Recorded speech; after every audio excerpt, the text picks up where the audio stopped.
Hey everyone, welcome back to WorkTech. It's George LaRocque, and we've got some industry deal news for you. Dalia announced a Series A round of $5 million. Dalia is a recruitment marketing automation tech provider. It's used to engage candidates by companies that are hiring at scale. So we've got Sam Fitzroy, the co-founder and CEO, here to tell us more about Dalia and the deal. Welcome, Sam. Thanks, George. Thanks for having me on. Yeah, absolutely. So let's start out with introductions. Can you tell everyone a little more about yourself and a little more about Dalia? Yeah, so I've been in the recruitment tech space since early 2008. I was with Indeed when it was a small startup and was there for about 8 years, focused on product and partnerships. And then stayed in the space after Indeed, went to the Muse for a couple of years. And then after the Muse, did some consulting for mostly job boards, and at the same time got started on Dalia. Okay. And how would you describe Dalia for those who haven't seen or heard anything about it?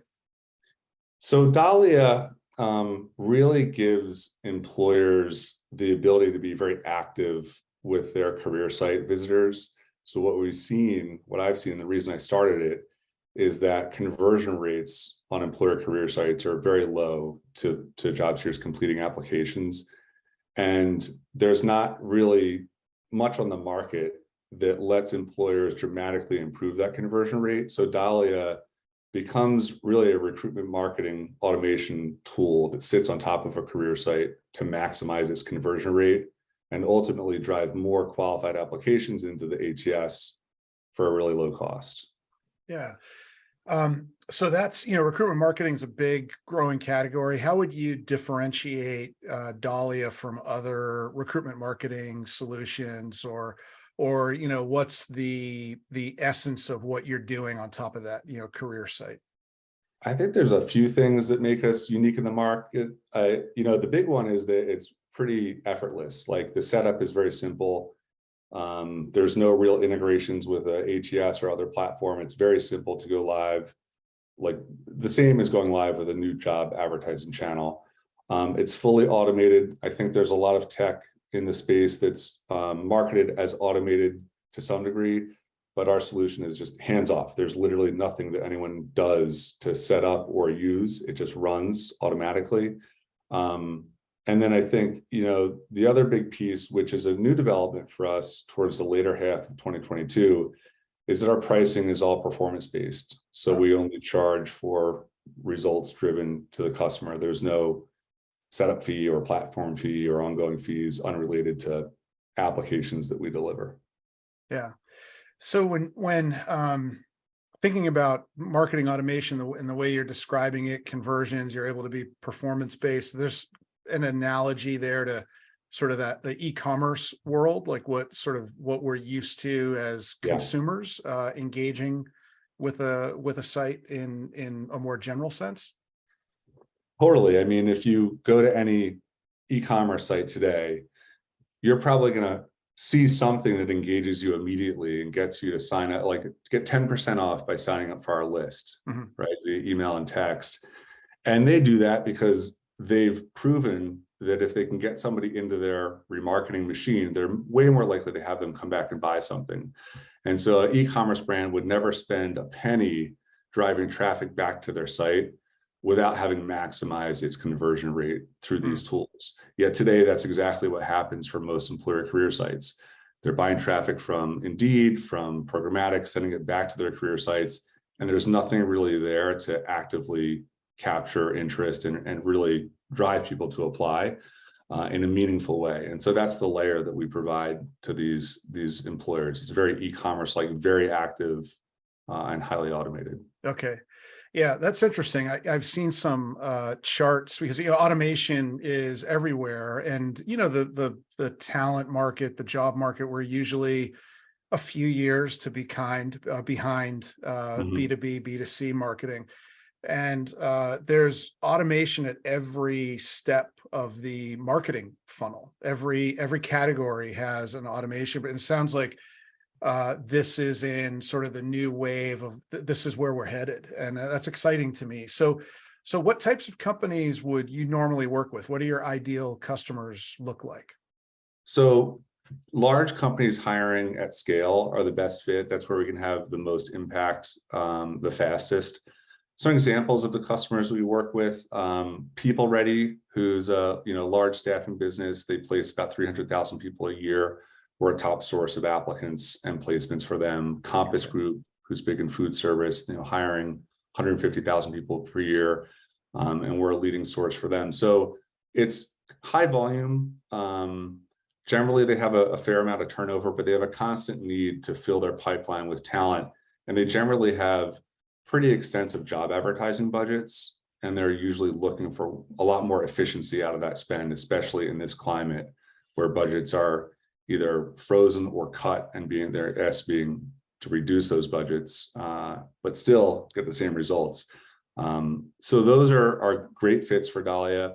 And then also we have a growing customer base in healthcare, where it's just incredibly hard to get the attention of a nurse in any way. And so anything you can do to maximize the conversion rate of your career site is going to help you make a hire. Yeah, I can see that. So let's talk about the deal a little bit. It's an interesting market. That's a good word. What was happening in the market, or what was happening at Dalia that made this the right time to go for your Series A? We spend a lot of time iterating our product, like constantly. I think that's another big differentiator for us. And so we don't release a version of it and then 6 months later or a year later release something else. We're constantly improving the product and rolling out releases to customers almost weekly. And so what we did in 2022, towards the middle of the year, is we were really able to prove that we could increase the number of qualified applications to our customer base by improving relevancy of our job alerts, frequency of our job alerts, and just the ability to hit inbox and get texting to work at scale. And we did a lot in the middle of the year that showed strong ROI for existing customers, and we were able to win more budget for them. So I think that was really the key for us. Yes, we can get customers into the platform, but can we grow them and show that we can scale with customers? I think that was the big key that really kicked us into gear with the funding process. Yeah. So, earlier stages, we talk a lot about product market fit. You're well beyond that. And you unlocked scale, basically. You've your unit economics, you understand what it takes to provide more value for the customer, and then obviously grow with the customer. So did that make it easy in this climate to go raise funds, or what was it like? Yeah, I don't think anyone who raised money in the second half of 2022 found it easy. But I think there's a few elements. We ended up just finding the right group of people, the right investor. So Lewis and Clark Ventures is our lead investor, and they got it right from probably the first meeting. And then we're just super intrigued and interested and really curious to learn more, and just curious about this topic. How do we optimize these conversion rates for employers? They're very passionate about that. So I think we were lucky to find investors where there was a lot of alignment. And I think that was the key. It's you can talk to a lot of investors, but you've got to find the ones where they care about what you're solving for, and they're as passionate about it as you are. So we were lucky to find a good partner. Yeah. And, given the way you described the impetus around, understanding the metrics and having that sort of scale, defined, that's what I see a lot of. If the calculus has changed, I would say it's gone back to understanding, how do we scale this business? How do we provide more value for customers? And so I'm not surprised that you were able to find a partner, given that you were leading with that kind of story. So now you've closed on the Series A. The world knows about it. What's the plan for the funds? So I think we're going to do a much bigger push from a marketing perspective this year than we've done in the past. We haven't really done any brand marketing in the space. We just did one conference last year, and that was about it. So we're going to do a whole lot more of that in 2023 to sort of get some more exposure, let employers know who we are and that we have this solution on the market. That's a big piece of it. I think the other big piece is product. We're a very product-oriented business. And so we're going to continue focusing in on our core products and iterating them to deliver better results.